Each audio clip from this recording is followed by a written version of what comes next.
A school bus full of malnourished children appeared on a highway in rural Virginia. No one knew where they came from, and their parents were nowhere to be found. February 1979, a North Carolina state trooper pulled over a decrepit school bus on Route 29 just outside of Roanoke.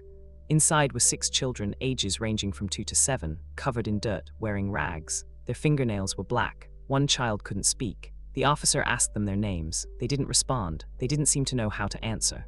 I've read the incident report myself. The trooper's handwriting deteriorates halfway down the page. He kept writing unknown origin in the margin. That phrase haunted this case for decades. Now rewind. The story doesn't start on that highway. It starts in Washington, D.C., 3 years earlier with a man named Marion Pettie and a movement he called the Finders. Pettie wasn't a charismatic preacher. He wasn't Jim Jones or David Koresh. He was a former Army intelligence officer with a philosophy degree, the kind of person who could talk you into anything because he sounded like he understood you. The Finders weren't a typical cult. They had no religious doctrine, no apocalyptic warnings. They were something stranger, an experiment in communal living run by someone obsessed with what he called human potential. Pettie's followers, maybe 30 adults at its peak, lived in a ramshackle compound in Maryland. They pooled their money, they surrendered their belongings, they followed a strict routine of work, study, and what Pettie called games. These weren't children's games, they were psychological exercises, sensory deprivation, role-playing scenarios designed to break down individual identity. The children in the group, born into the Finders or brought in by converts, were raised in this environment from infancy. No formal schooling, no outside contact. They learned to obey without question. By the late 1970s, Pettie decided the children needed to integrate with normal society. His solution was unconventional. He'd put them on a bus with minimal supplies and send them into towns with instructions to beg for food, to test their adaptability. The children weren't told where they were going. They weren't told when they'd return. One account describes a 7-year-old girl left at a shopping mall for an entire day with no money and no instructions. She was found crying in a parking lot. The trooper who found that bus in February 1979 didn't know any of this. He only knew he had 6 traumatized children and no guardians. The children were taken to a hospital. Doctors found evidence of malnutrition, exposure, and psychological distress. One child had to be taught how to use a spoon. Another didn't understand the concept of privacy. Social services launched an investigation.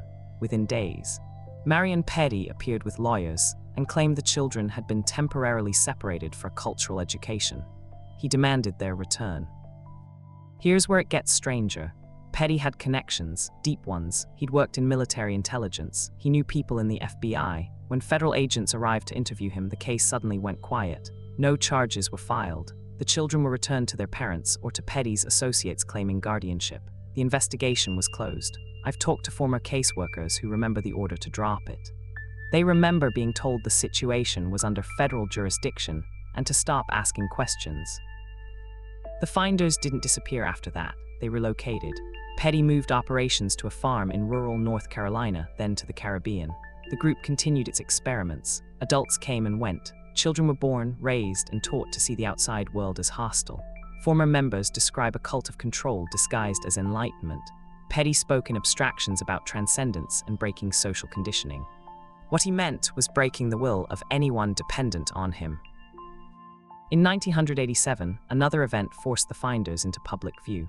A woman who'd escaped the group reported finding evidence of child abuse in Pettie's Virginia property. Police executed a search warrant. They found photographs, documents, journals detailing experiments on children. The FBI was called. This time, the investigation went further, but only slightly. Pettie was questioned. No charges were filed. The explanation given: insufficient evidence. The photographs were deemed ambiguous. The documents were personal property. By the 1990s, the Finders had splintered. Some members left, some stayed. Pettie aged. He died in 2010, and with him went answers. The children who'd been on that bus in 1979, they are adults now. Some have spoken publicly about their experiences. They describe a childhood of psychological manipulation, isolation, and fear. They describe not knowing their own names. They describe being taught that love was conditional on obedience. They describe being reappeared and disappeared on a whim. The Finders case sits in a strange legal and historical space. It was never prosecuted as a cult. No major criminal convictions resulted. The children were found and returned. The cycle repeated. What we know comes from former members' testimony, leaked documents, and the fragmented memories of people trying to reclaim their own childhoods. The official record remains thin, redacted, incomplete. What makes the finders different from other cults, and why it matters, is that it operated in plain sight. No remote compound, no obvious theology, just a group of adults who convinced themselves that psychological control disguised as education was enlightenment, and the system that should have protected the children failed them. Not once, repeatedly, because Pettie knew how to navigate authority. He knew how to make his crimes sound like philosophy. Today, The Finders serves as a case study in how cults operate outside the public imagination. We look for robes and chanting and apocalyptic warnings. We miss the quiet movements, the ones that sound reasonable, the ones run by people who studied psychology and intelligence work, the ones that hide in plain sight because they never quite break the law in a way that sticks. The children disappeared and reappeared. The system failed them, and the story incomplete. Redacted, strange, remains unresolved.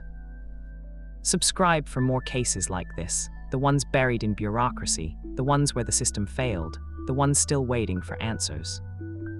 Subscribe for more cases like this, the ones buried in bureaucracy, the ones where the system failed, the ones still waiting for answers.